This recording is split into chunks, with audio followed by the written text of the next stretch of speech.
میرے ساتھ عبرانیوں اس کا 12واں باب اور اس کی آیت نمبر جو ہے 25 کی تلاوت کریں گے۔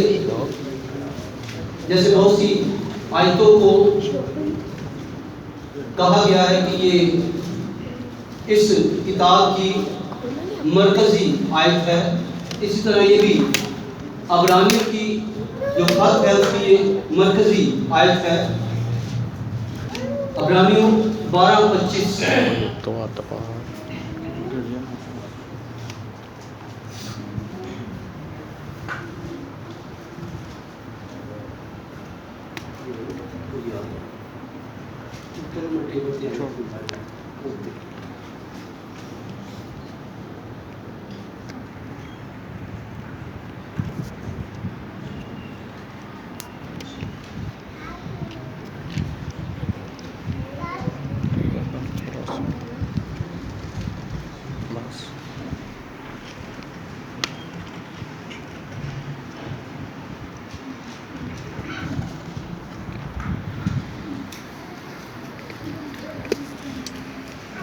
آمین۔ جی کوئی بھی پڑھنے میں رہنمائی کر دے۔ عبرانیوں 12 باب اس کی آیت نمبر 25۔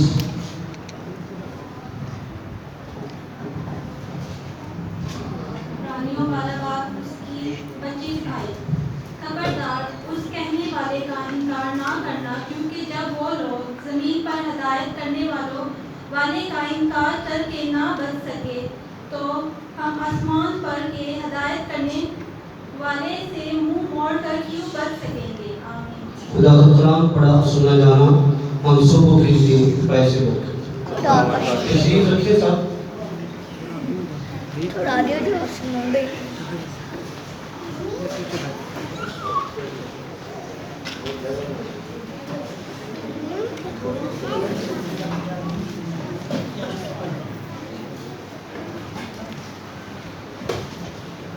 عبرانیوں کا خط جو ہے اس کے مصنف کا علماء، عالم، پیشوا بیان کرتے ہیں کہ معلوم نہیں،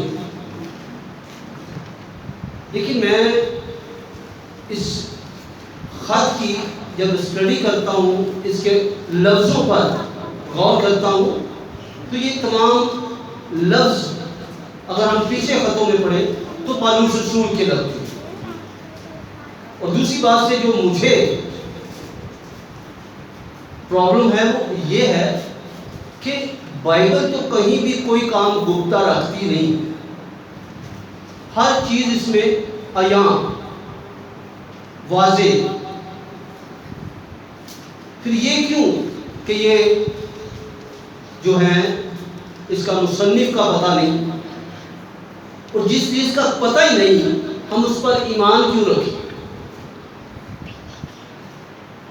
کیوں بار بار ہم اس کا ڈنڈورا پیٹیں؟ مجھے پتہ ہی نہیں ہے، لیکن میں اپنی عقل اور اس روح سے جو خدا نے مجھے بخشی ہے میں سمجھتا ہوں کہ یہ پالوس رسول ہی ہے۔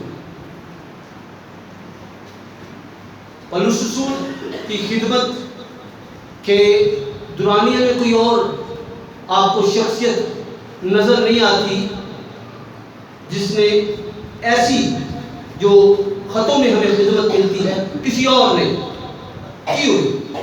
ہاں ایسے جیسے تیموتھیوس ہے، برناباس یا سیلاس، یہ اس کے ساتھ ساتھ رہے، لیکن ان کے تعلق سے کوئی ہمیں خطوط یا خط نہیں ملتے، بلکہ پالوس رسول انہیں بھیجتا رہا ہے۔ پالوس رسول ان کو خدمت دیتا رہا، دیتا تو خدا رہا، لیکن زمین پر یہ اس کے ساتھ رہے۔ اور عبرانیوں میں نہیں مانتا کہ یہ اس کا مصنف جو ہے وہ کوئی نامعلوم۔ اگر ہم اس کا اعمال کی کتاب پڑھیں تو 17 باب کے اندر ہمیں یونان میں ایک بڑی پہاڑی جس کے اوپر بت نصب ہیں، وہاں پر یہ بات ہمیں ملتی ہے، ایک بڑے بت کے سامنے ایک تختی لگی ہوئی ہے کہ نامعلوم خدا کے لیے، تو جو نامعلوم ہے اس کی پرستش کیوں کی جائے؟ اس لیے یہ شاید علماء عالم جو ہیں ہمارے لکھاری جو ہیں، انہوں نے یہ نہ سمجھ رکھتے ہوئے کہ یہ جی پلوس رسول نہیں ہے، یہ نامعلوم ہے، تو پھر اگر نامعلوم تھا تو اس کو بائبل میں ایڈ کرنا ضروری نہیں تھا۔ لیکن تحریریں یہ بیان کرتی ہیں کہ یہ پالوس رسول ہے،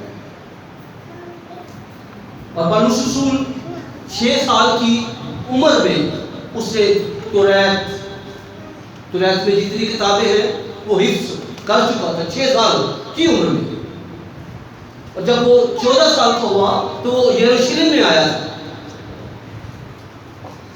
اور پہلا جو اس کا سفر تھا، پہلا سفر وہ سائپرس کے علاقہ میں ہو گیا تھا، جو ترکی کا علاقہ ہے، اور اس کی پیدائش بھی ترکی کے علاقے کی، اور پہلا اس کا سفر جو تھا وہ برناباس کے ساتھ، دوسرا سفر جو اس نے کیا وہ سیلاس کے ساتھ اس نے کیا تھا، اور تیسرا سفر آپ کو پتہ ہے کس کے ساتھ اس نے کیا تھا؟ تیسرا سفر میں اس کے ساتھ لوکا طبیب تھا، اور چوتھا سفر اس کا روم کا تھا۔ یہ 4 سفر جو تھے اس کے، جو بائبل مقدس ہمیں بتاتی ہے، یہ 4 سفر، اور ان 4 سفروں میں اس شخص نے موت کے خطرات جو ہیں یعنی کہ مصیبتیں بہت اٹھائی۔ آج ہم مصیبتیں نہیں اٹھاتے، آج ہم مصیبتوں کا حل ڈھونڈنا شروع کر دیتے ہیں، وہ ہمیں حل کا معلوم تو نہیں ہوتا، لیکن ڈھونڈنا ہم شروع کر دیتے ہیں، کہیں سے بھی حل میں مل جائے۔ تو یہ فکرہ جو ہے کہیں سے حل مل جائے، یہ انتہائی غلط و عام، کہیں سے وسیلہ ایک ہی ہے، شفا دینے والا ایک ہی ہے، نجات دینے والا ایک ہی ہے، ایک ہی کے نام سے بپتسمہ ہے، اور ایک ہی ہمارے اندر روح ہے، بائبل بتاتی ہے۔ اس لیے ہمیں اس بات پر اپنے آپ کو آمادہ کریں کہ بائبل کوئی ایسی بات چھپاتی نہیں ہے۔ کسی مسلم علماء نے سپریم کورٹ کے اندر کیس کر دیا ہوا تھا کہ بائبل کا اس ملک میں پڑھنا جو ہے وہ بند کر دینا چاہیے۔ اس کا ایلیگیشن کیا تھا کہ یہ نبیوں کے گناہ بھی ظاہر کرتی ہے۔ اس کا مطلب کہ یہ کسی کی طرفداری نہیں کرتی۔ اگر ایسا ہوتا تو ضرور نبیوں کے گناہ چھپائے جاتے، اس لیے یہ کوئی چیز چھپاتی نہیں ہے، اسی لیے عبرانیوں کا مصنف بھی چھپایا نہیں گیا، ہماری عقلوں سے وہ شاید بالاتر ہو گیا، لیکن اگر اس کا آپ مطالعہ کریں تو یہ پالوس رسول ہے۔ تو آج کا جو ہمارا مضمون ہے کہ کہنے والے کا انکار نہ کریں، جو عبارت پڑھی گئی، خبردار اس کہنے والے کا انکار نہ کرنا، کیونکہ جب وہ لوگ زمین پر ہدایت کرنے والے کا انکار کر کے نہ بچ سکے تو ہم آسمان کے ہدایت کرنے والے سے منہ موڑ کر کیوں کر بچ سکتے ہیں۔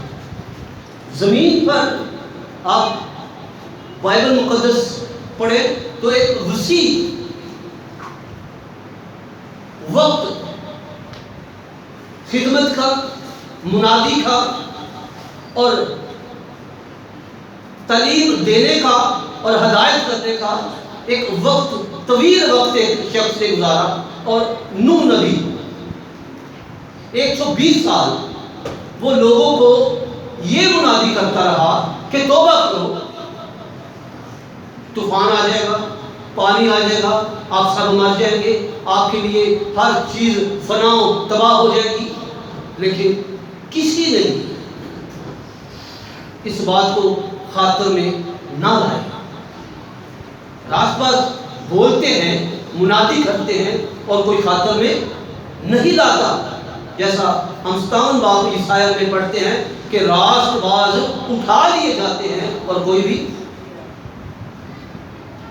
خاطر میں نہیں لاتا۔ اس لیے ہمیں اس دور کے اندر جو منادی کر رہے ہیں، جو پیشوا ہیں، بائبل کہتی ہے کہ ان کی کیا کرو؟ سنو۔ جو پیشوا ہیں، تو نوح بھی خدا کی طرف سے ایک پیشوا تھا، اسے حکم دیا گیا تھا، اور آج ہم بھی اگر منادی کرتے ہیں تو بائبل کی روح سے ان حکموں کو جو بائبل کے اندر ہمیں دیے گئے ہیں ہم منادی کرتے ہیں۔ اسی لیے لکھا ہے کہ ان کا انکار کر کے وہ لوگ بچ نہ سکے۔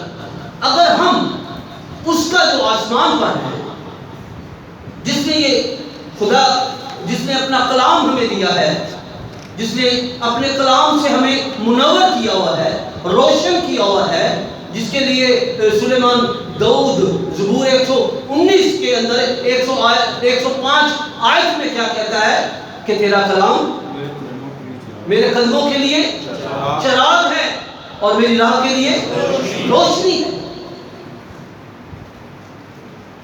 اور بنی اسرائیل اس آیت کو شمع کے طور پر پیش کرتی ہے، جو لکھا ہے تم اپنے پورے دل سے، اپنی پوری جان سے، اور اپنی ساری طاقت، اور چوتھا اپنی ساری عقل سے خداوند اپنے خدا سے کیا کرو؟ محبت کرو۔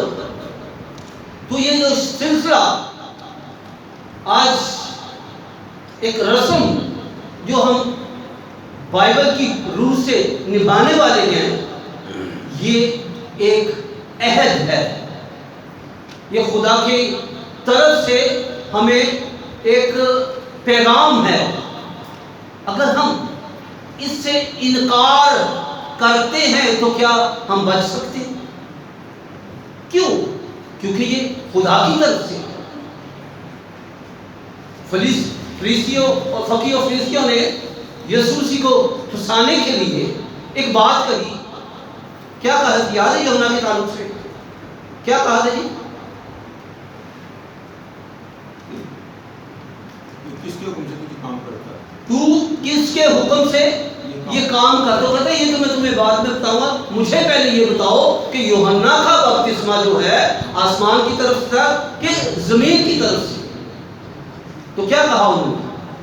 وہ ڈر گئے۔ اور کیا کہہ رہے تھے وہ؟ اگر زمین کا بتائیں گے تو لوگ ہمیں ماریں گے۔ تو اگر آسمان کا بتائیں گے نہیں، زمین کا نہیں، کچھ اور تھا۔ کیوں خدا کی طرف سے ہے یا زمین سے؟ وہ چیز ہاں، اگر ہم کہیں کہ یہ زمین کی طرف سے تھا تو لوگ کیا کہیں گے؟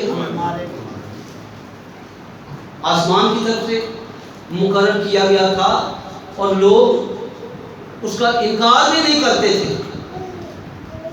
اس لیے ہمیں اس کا انکار کرنا ہمارے لیے باعث برکت نہیں بلکہ باعث ذلت ہے۔ اس لیے بپتسمے سے ہم انکار نہیں کر سکتے۔ اس لیے ہمیں بپتسمہ بائبل میں حکم کے اور عہد کے طور پر ملا ہے۔ تو یہ آیت جو پڑھی گئی، میں نے پہلے آپ کو بتایا کہ عبرانیوں کے خط کا یہ مرکزی مضمون ہے کہ ہم خدا کے کلام کی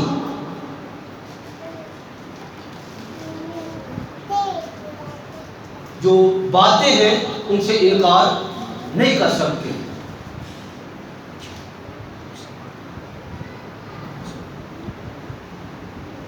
ہمیں خدا کے کلام کو آزادی کے ساتھ قبول کرنا ہے. کس کے ساتھ کرنا ہے؟ آزادی کے ساتھ. نداری کے ساتھ آپ قبول نہیں کر سکتے اس کو. نداری کے ساتھ اسے آپ قبول نہیں کر سکتے. آزادی کے ساتھ قبول کریں گے تو خدا کا کلام ہماری زندگیوں میں کام کرے گا. خدا کا کلام ہمیں ہماری پرورش کرے گا. خدا کا کلام ہمیں ترقی کی راہوں پر لے جائے گا. اگر ہم نداری کے ساتھ اسے قبول کریں گے تو اس کلام کے سبب سے ہم ٹھوکر کھائیں گے. اس کلام کے سبب سے ہم ٹھوکر کھائیں گے، گمراہ ہو جائیں گے اور خدا کے مخالف، خدا کے خلاف ہو جائیں گے. جس طرح بائبل مقدس میں 12 آیتیں لکھی ہیں کہ احمق کہتا ہے کہ خدا ہے ہی نہیں. پھر ہم ایسی شخصیت بن جائیں گے.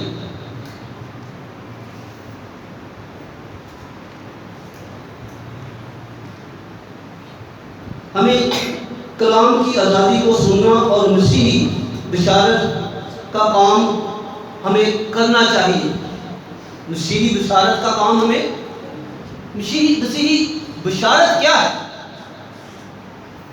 بشارت سے تو خوشی، یعنی کہ خوشی کے ساتھ، اور خوشی کو ہم آزادی کے ساتھ تشبیہ دیتے ہیں.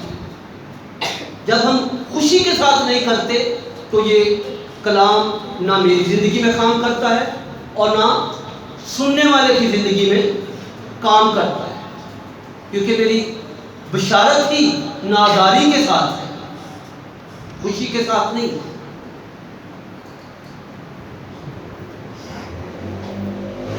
یہ خط ان یہودی رسیوں کے نام لکھا گیا ہے جنہوں نے اپنے ایمان کی وجہ سے بہت دکھ اٹھایا، جنہوں نے اپنے ایمان کی وجہ سے بہت دکھ اٹھایا گیا ہے، پایا ہے. یہ خط انہیں لکھا گیا. کیا ہم جو یہاں پر بیٹھے ہوئے ہیں ہم ایماندار نہیں ہیں؟ کیا ہم خدا کی بشارت دینے کے قابل نہیں ہیں؟ کیوں جی؟ تو پھر ہماری بشارت میں، یہ ہماری خوشی میں کیوں ایسی چیزیں حائل ہو جاتی ہیں جس سے خدا کے کلام میں، خدا کے کام میں رکاوٹ پیدا ہوتی ہے؟ تو جب رکاوٹیں پیدا ہوتی ہیں تو پھر ہماری نداری جو ہے یہ شو ہوتی ہے. بہت سے لوگ بپتسمہ لے کر بپتسمے کے مطابق زندگی نہیں بسر کرتے. اس کا مطلب کہ وہ آزاد نہیں ہوئے، ابھی تک اپنے کاموں میں اسی نداری کے ساتھ چل رہے ہیں جس کے لیے ہم خدا کی حضوری میں ناپسندیدہ ٹھہرتے ہیں. ہمیں خوشی کے ساتھ بپتسمہ لینا ہے، خوشی کے ساتھ ہمیں قبولیت کے راہوں پر چلنا ہے. اور جب قبولیت کی راہیں ہمارے لیے خدا کھولتا ہے تو ہر چیز ہمارے لیے عیاں ہو جاتی ہے، ہر چیز ہمارے سامنے آ جاتی ہے.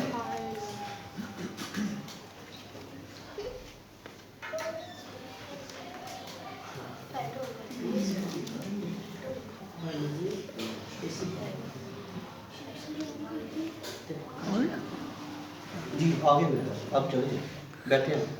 باجی نہیں، شکریہ آپ کا.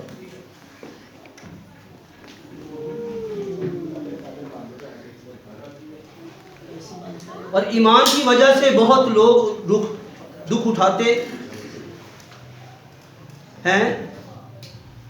یہ لائٹ آ جائے تو چنگا ہی تو ہے نا بھی لائٹ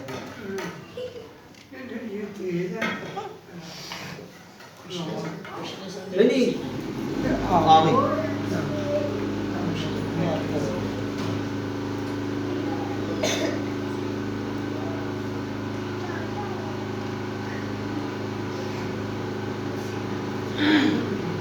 ایمان کی وجہ سے بہت سے لوگوں نے دکھ اٹھایا تھا.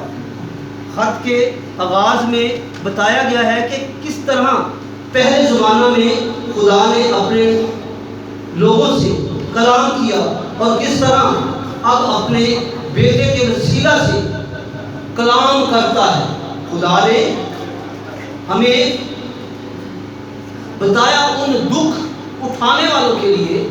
جیسے ہم عبرانیوں کا پہلا باب پڑھتے ہیں تو اس میں کیا لکھا ہے کہ خدا نے طرح بطرح نبیوں کے وسیلہ سے کیا کیا؟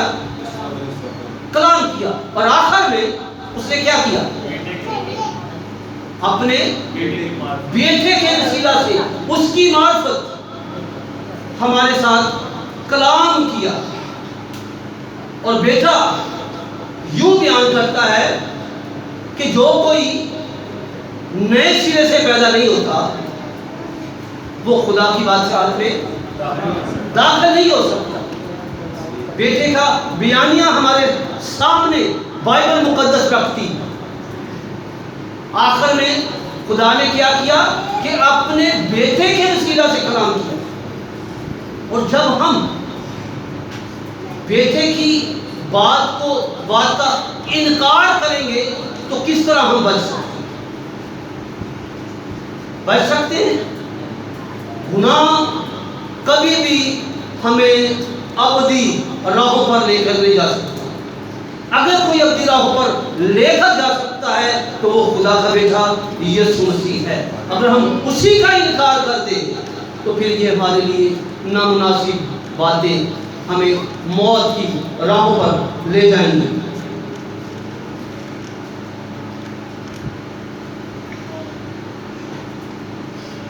اور کس طرح خدا کے بیٹے کے وسیلہ سے کلام کیا. اور خط کے آخر میں یہ اپیل کی گئی ہے کہ خدا کے کلام پر عمل کیا جائے. اگر آپ 13 باب اور اس کی 22 آیت پڑھتے ہیں عبرانیوں میں تو وہاں پر ایک نصیحت لکھی گئی. کس طرح وہاں پر اپیل کی گئی ہمیں کہ پولس رسول وہاں پر ایک اپیل کر رہا ہے. ذرا شیخ صاحب ایک منٹ اس کو ذرا پڑھ دیں. اپیل کیا ہے وہ؟ اے بھائیو میں تم سے التماس کرتا ہوں. کیسے؟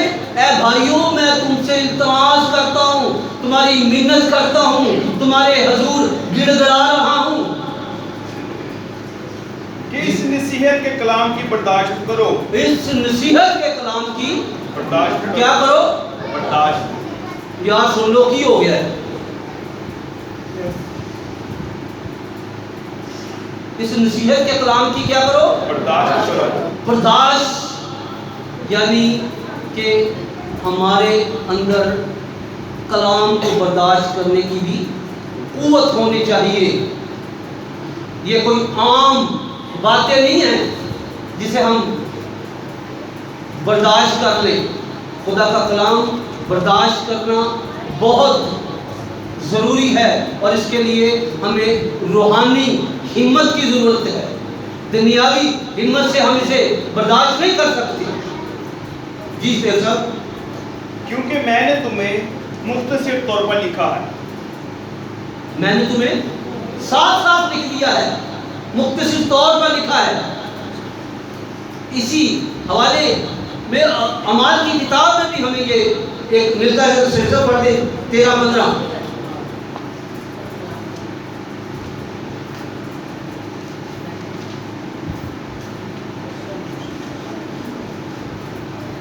پھر توریت اور نبیوں کی کتاب کے پڑھنے کے بعد توریت اور نبیوں کی کتابیں پڑھنے کے بعد عبادت خانہ کے سرداروں نے انہیں کہلا بھیجا. کیا کہلا بھیجا؟ کہ اے بھائیو اگر لوگوں کی نصیحت کے واسطے تمہارے دل میں کوئی بات ہو تو بیان کرو. بیان کرو. کس کی نصیحت کے واسطے؟ لوگوں کی نصیحت کے لیے آپ کے اندر کوئی بات ہے تو وہ بیان کریں. اور نصیحت دنیاوی کام نہیں کرتی. جو نصیحت آپ بائبل مقدس میں سے آپ کریں گے وہ اثر کرے گی. جیسے پولس رسول نے لکھا ہے کہ یعقوب نے کہ اپنے بیٹوں کو کیا کرو؟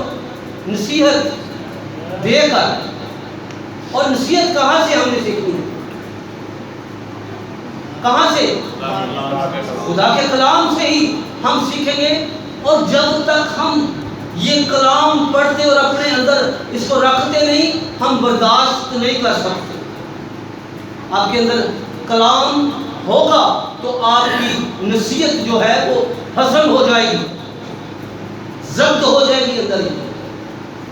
اگر کلام نہیں ہے تو نصیحت ہضم نہیں ہوگی.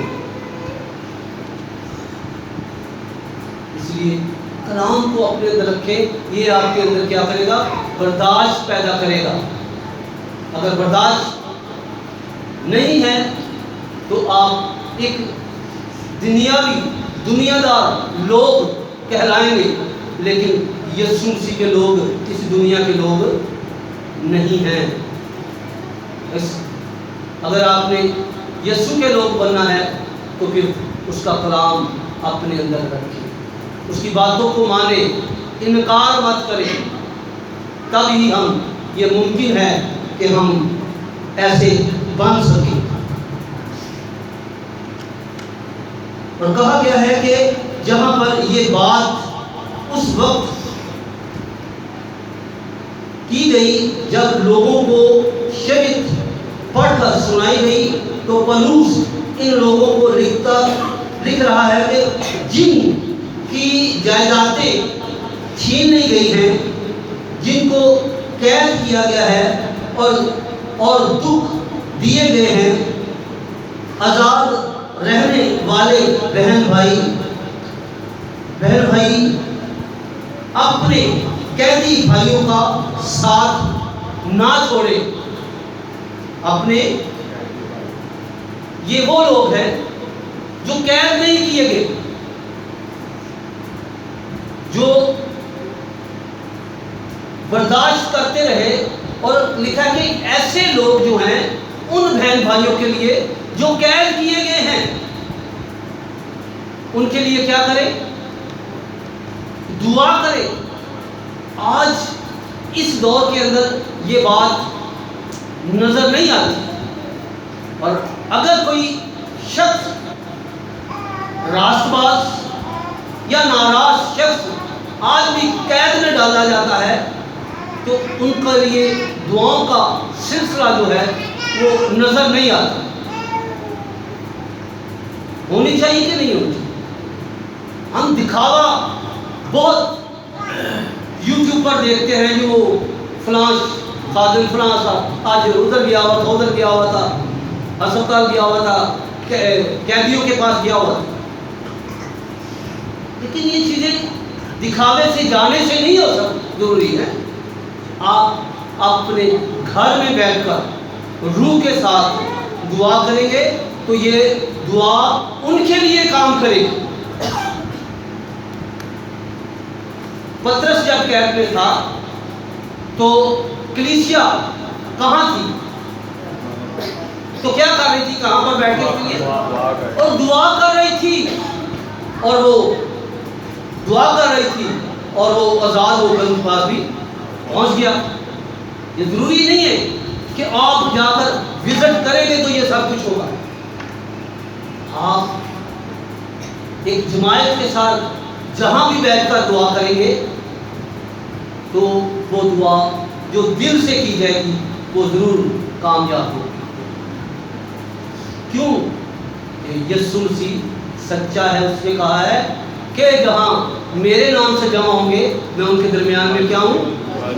موجود ہوں.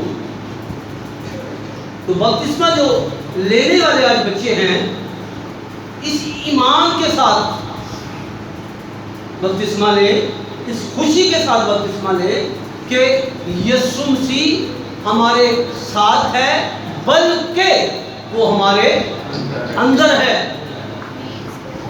اسی لیے یہ آپ کی قبولیت ہمیشہ آپ کی رہنمائی کرتی رہے گی، آپ کو اس قدر ان راہوں پر لے جائے گی جو سچائی کی راہیں، جو بھلائی کی راہیں، جو آسمان کی راہیں۔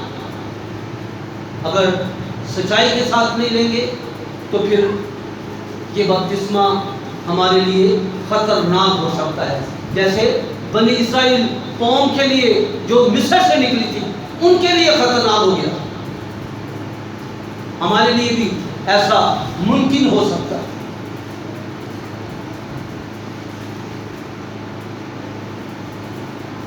یاد رکھیں، ایمانداروں کی جائیدادیں بھی چھینی جائیں گی، انہیں قید میں بھی ڈالا جائے گا، لیکن جو ایماندار بچے رہیں گے ان کا کیا کردار ہونا چاہیے کہ وہ ان کے لیے دعا کریں،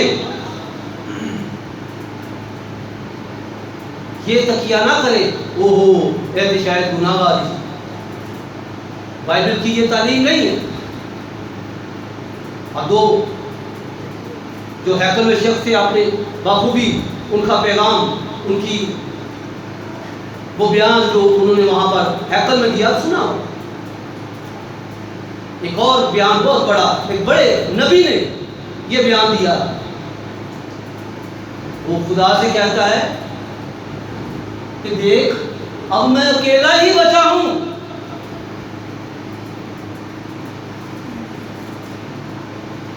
خدا نے کیا کہا؟